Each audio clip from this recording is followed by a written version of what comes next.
So Vanessa, you may actually recognize this case. It's your presentation. I'm just stealing it, sorry. No, I don't know it. You said you will recognize it. You sent me the presentation. I thought you meant the front page. What was? What else did you say? I thought you meant that nice, colourful picture you just showed. No, that's just the background. Sorry. So, our first SPAR. So, our lady is a primer. She's low risk at booking. She transfers her care to Kingston at 29 weeks. It's normal 20-week scan. 41 in 1 day. Scan again, normal. And this is baby. We don't know why she had the swabs, but 37 weeks. The mom requests a maternal sweep, a membrane sweep, and cervix is completely closed.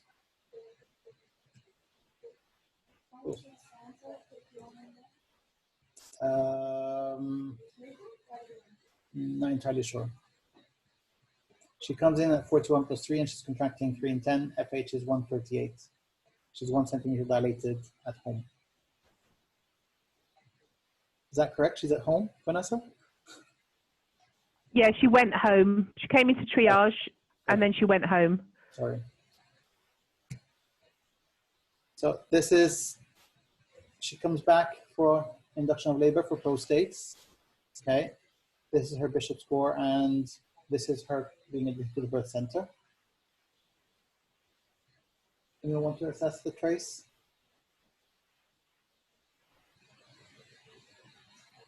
So time risk, she's post-date. What's 1 and 3? No. Otherwise, everything's too fine there. Baseline rate,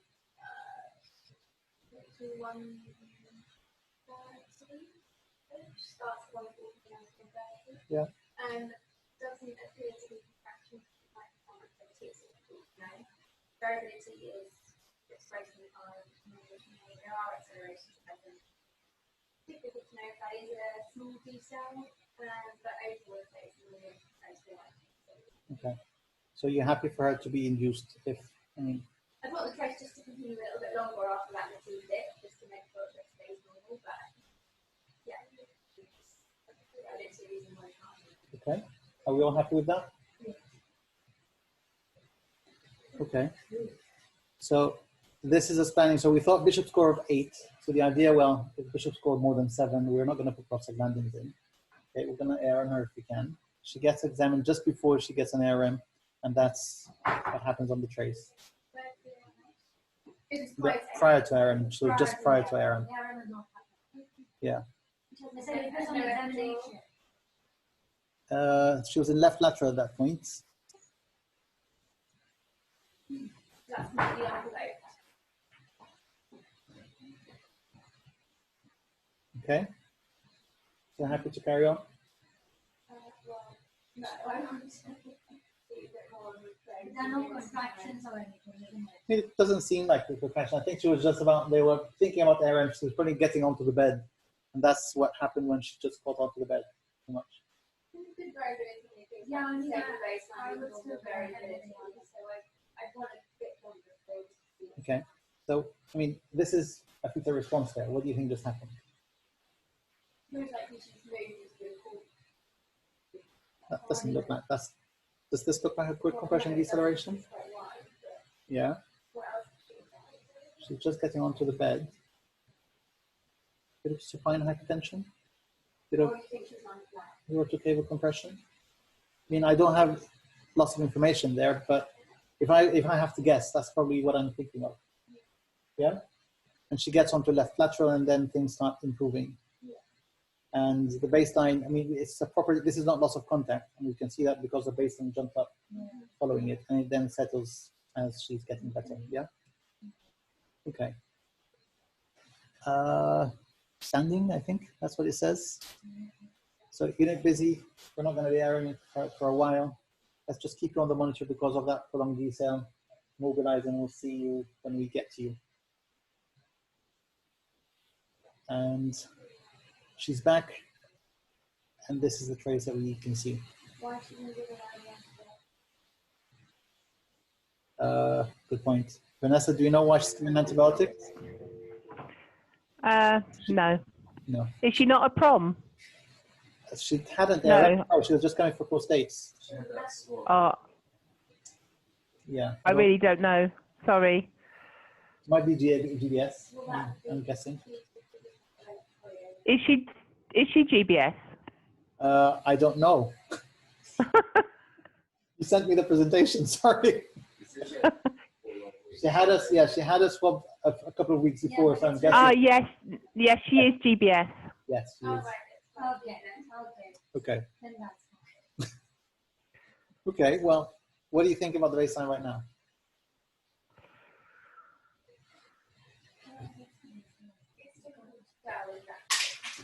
It looks still around, it looks about 150. Yeah, the baseline is then more. But yeah, we need a bit more trace basically. It's risen from the previous. Okay. It was 130, right? To start with. So I'm gonna. This is at 7:40. This is 11:30. So, sorry, 17:40. So that's a few hours later. Just 6 hours. 6 hours later, you can see that the baseline's gone up. What you want to see is the evidence of the science graph and the baseline. And you see the bit. So what's your differential diagnosis? What are you thinking of? So, well, one, I don't know how much vaccination. Is this She looks like it's free. ARN? Yeah. And she do this positive. So, yeah, or are they contracting? Is the woman comfortable? Is she not? Are we issuing It's just tightenings so far. There are more like factors, right? She's a straightforward case. Okay. So possibly an infection. Yeah. Yeah. That's top on our priority. Is there any risk of this being hypoxia?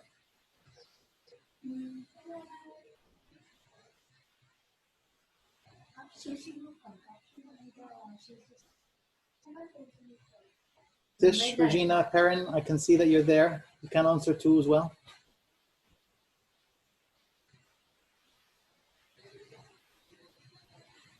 Carry on. And I would say no. If they want us to go on, then maybe a good session, but I don't think there's no study. I don't think they're moving around. We've got good variability. Okay, so you don't think these contractions are strong enough? You don't think that this? Well, if I don't, we don't know. Yeah. No, I said we don't think. As in, she's only tightening. She's not actually properly contracting yet. We know that. Okay. So we get her into left lateral. We're trying to figure out. They say so. Moderate contractions, 3 and 10. So till now, ARN has happened or not? No, not yet. Okay, we're still waiting. We're still waiting. Okay, so VE, she's actually 3 centimeters, head is -1. She Schromm's on that VE, and there's thick meconium being passed. Okay. Yeah, Perrin's just put a message to say that, you know, there's more likely to be meconium anyway because she is post-dates. True. Perrin has said that she's more likely to pass meconium anyway. Yeah, true. I'm just saying. Because of the post-dates. I agree with that. But obviously, there is also the query whether this is an infection or this is a hypoxia ongoing, in which case meconium can also mean one of those two either as well. So it can be any of the three. Okay. It's definitely head down as far as we can tell. Okay. And this She is actually had a presentation scan after the first deceleration. It was cephalic. perfect. So at this point in time, we decide that let's disconnect this trace. Let's move it to labor ward. Remember, she was still on birth center so far. Okay. And this is now her on labor ward. So we can see that the baseline has gone up. Variability is nothing, 0. Okay. A prolonged deceleration there. And that's why they gave tributylene. What's your what do you think is going on?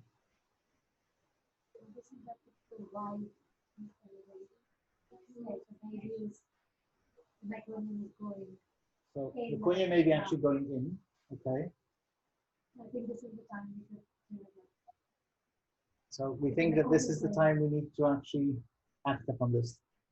What do you think is going on? What's the pathology that you think is happening apart from the meconium? Anything else?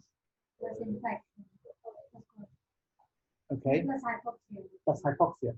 Okay. This is very likely a chronic hypoxia that might have actually caused the choreo. Might have actually, sorry, chronic hypoxia with this baby or reduced preserve. Let's not say chronic hypoxia. This baby probably has reduced preserve. Sorry. So if we now that we have a bit of hindsight, if we actually go back and see, well, the moment she just stepped onto the bed, this happened. This is the first one. Remember, she just stepped on the bed. This happened. The moment she starts getting a few tightening, this is ongoing. Okay. And okay, it settled when she's not on her side, when we're optimizing everything else. They're only moderate contractions. Now that she's strummed, the decelerations, and can you see that when the deceleration is happening? So this is now the benefit of hindsight. Now that we're on labor ward, we've seen this happening, I can go back at all the traces and get the benefit of hindsight. Not necessarily, no. So this baby, Ahmed, yeah. can you also mention that the significance of starting the span at that point as well? Yes, I was just going to say that. So this is a baby that we were thinking initially of, is this choreo, is this hypoxia? We were initially erring on this might very well be choreo. There's a swab, she's getting antibiotics. There's also meconium, so might this be choreo? And possibly now with hypoxia, or so possibly chronic hypoxia or reduced preserve. Okay. The other thing that you can see here that the message is saying is, can you see that they've actually started scan? You can't start scan on a baseline of infection. It doesn't pick it up and it messes up scan. And you can't pick it up if there's already hypoxia changes already there. So in both situations, scan is actually inappropriate. You can put an FSC, fine. So put it as an FSC, but don't use it as scan. Don't activate scan. Or actually, you need to deactivate scan. It's you have to opt out. You can't. Okay. Now that the contractions have completely gone, can you see what the trace is happening with the trace? So at least it's stable. Okay. And towards the end, their variability is coming back. Can you see that? Okay. So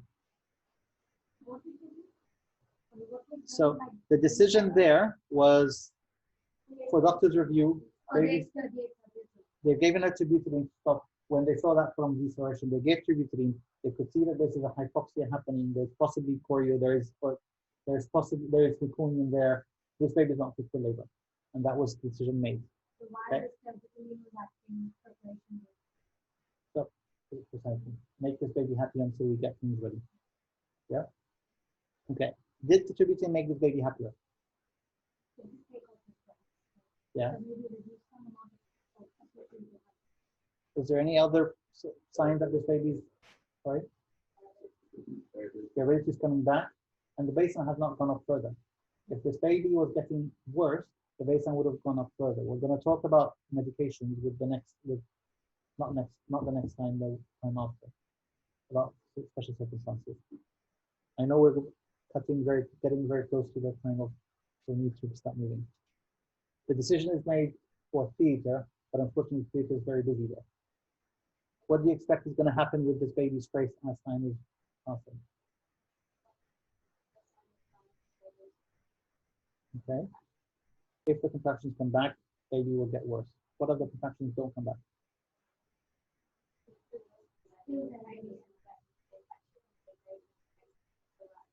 Okay. What if there's no infection? Can this baby get happier? Can the baseline settle back down again? So 2 hours later after giving the tributylene, the baseline starts settling. Sorry? It's gone across the handover time. It's the new team coming on. Precisely. So if we've made a decision that this baby is not fit for labor anymore, the new team coming on is not supposed to be starting all over again. Unfortunately, well, the decision was, well, the CTG is now normal. Let's start again. Okay, and within the moment she starts contracting again, you can see that the baby's decelerations are recurring, and babies getting wide, prolonged deceleration. Okay, hence they can see, well, actually, we're not starting anything, we're not pushing any further. The baby, which is still at 3 centimeters, the baby's still at -1. Why bother? Let's just get this baby out. Okay, and within an hour, you can see what the trace is looking like. The verdict is going off again, and the deceleration is getting wider once again because the contraction is just picking up. Okay, what do you think? So the baby gets delivered at, within the half an hour from that trace. What do you think the outcome is going to be?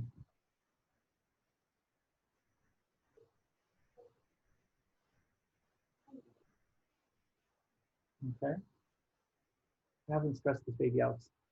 Okay, so the outcome is fine. The things to be learned is, obviously, we all work in one big team. The fact that we've handed over, that doesn't change our assessment. Okay, if the baby has improved because we've taken away the stress, this doesn't mean that that doesn't resuscitate the, yes, it has made the baby happier at this point in time. It hasn't added to baby's reserve anymore. You can't add to the reserve. If the baby starts, if she starts contracting again, this baby is going to deteriorate once again. There's meconium on top of this mix. There may be an element of chorea we were thinking about. Okay, what are we actually gaining from waiting longer? Possibly more problems and more complications. Possibly causing baby to aspirate and have more problems with meconium aspiration. So we got away with it, but the idea is we all work in one team. And the other very important lesson was, okay, Stan was a, I don't think it didn't alarm, thank God, or whether it would have alarmed, I don't actually know. If we were waiting for Stan to alarm, tell us when to section, that would have been a big, big, big mistake. We could have ended up in big trouble. Okay? But Stan should never have been activated on this day. Does that make sense? Does anyone have any questions? Online team, you guys have any questions? Can I just see those gases again, please? Yeah. 7.30, 7.18, minus 1.8, and minus 2.1. Wow. Baby was never stressed that far, but we could see we managed to get there early, and that's the whole point of our management, no? I think you think by looking at that CTG and how it was, that surely the gases or even the APGARs would have been a little bit worse. They'd seem really good. Baby would have been really unwell if we had pushed this baby further, I think. Yeah. So, as in they would have dropped very quickly, you mean? Yes.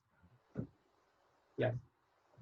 Now I seem to have recognized, I think we've gone out of sync with the maternal mortality and so perinatal meeting because of the week of nights. So the CTG teaching sessions have gone out of sync. They were supposed to be happening on, so every other Tuesday, as in next week and the week before, rather than this week and the week in 2 weeks' time.